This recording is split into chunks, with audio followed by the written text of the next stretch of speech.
I'm Stephen Dial in Dallas.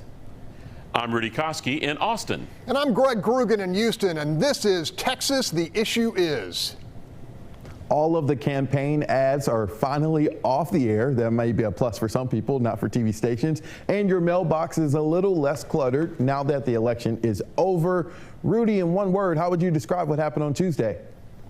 My one word, realignment. Okay, Greg, what's your one word?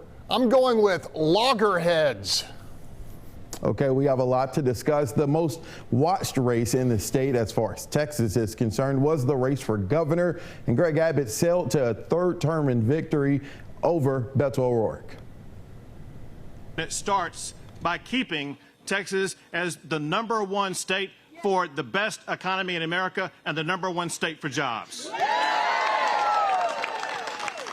We must tap into our $27 billion budget surplus and use that to give our property owners the largest property tax cut in the history of Texas. We must fight against Joe Biden's war against oil and gas and keep Texas #1 for oil and gas production in the United States of America. We must also strive for excellence in education, law enforcement officers, and give them the respect they deserve. We need to end these easy bail policies that allow dangerous criminals out onto the streets. And we must escalate our battle against the deadly fentanyl that is pouring across our border.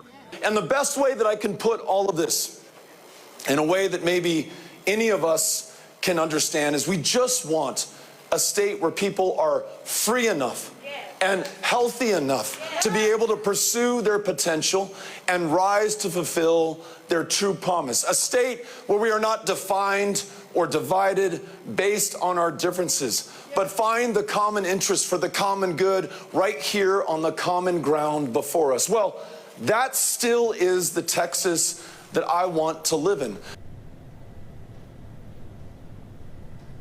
Beto O'Rourke, probably one of the most recognizable faces in Texas. Rudy, in 2018, he lost running for Senate against Ted Cruz. 2020 dropped out in his race for president before a vote was even cast. And now 2022 losing his bid for governor. Is Beto O'Rourke's political career dead?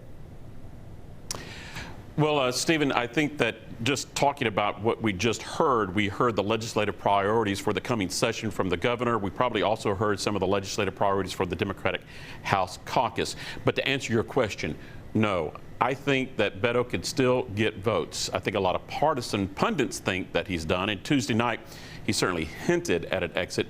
But I think that the good bet is that he takes maybe the Wendy Davis, Hillary Clinton route by staying involved in politics, but not the campaign trail. But I also think he could run again. Really? Yeah. Maybe part of a down ballot spot in 4 years, like land commissioner, railroad commission, maybe even comptroller, or another run for Congress. So is he done? I don't think so. Greg, the easy route, in my opinion, probably could be running for his old seat in Congress. Do you think his political career, Beto O'Rourke's political career, is done following that loss Tuesday?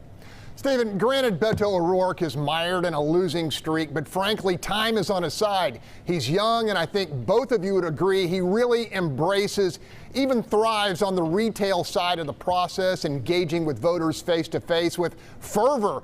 Now, Beto has also proven he can go back to the barrel with donors who have opened their wallets to his brand repeatedly, and I think will do so again. That said, does O'Rourke run in the next cycle? I doubt it, but down the road, as young Texans transition from extended adolescence to middle age and more progressive economic migrants move into our state, I'm betting Beto will leap off the sideline for another bite at the apple because he, more than most, really wants to close the deal. And as we just witnessed, the Democratic bench is still pretty darn thin in terms of a statewide run. Gotcha. Now, a couple of weeks ago, we thought Rudy was going to be eating crow. He's only eating half that crow. Rudy, nationwide, the abortion issue did play well and was a factor at the voting booth. But in Texas, it didn't really help Beto O'Rourke. Why do you think it didn't play well in Texas but played well nationwide? Yeah, it's not a full plate of crow, not the full bird, just a half bird, right? I think the abortion issue is what energized his base, got some of the crossover votes here in Texas, and kept him in the game. Now, remember, O'Rourke came out early, strong in the early vote.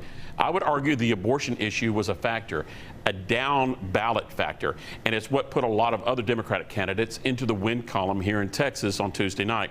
Maybe that's how Lena Hidalgo survived in all the scandals in Harris County. I think it factored into Williamson County, a historically red and purple, historically red county.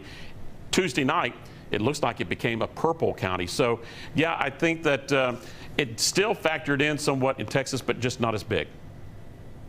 We have a lot more to discuss. The Fox Texas Trio will be back after this short break.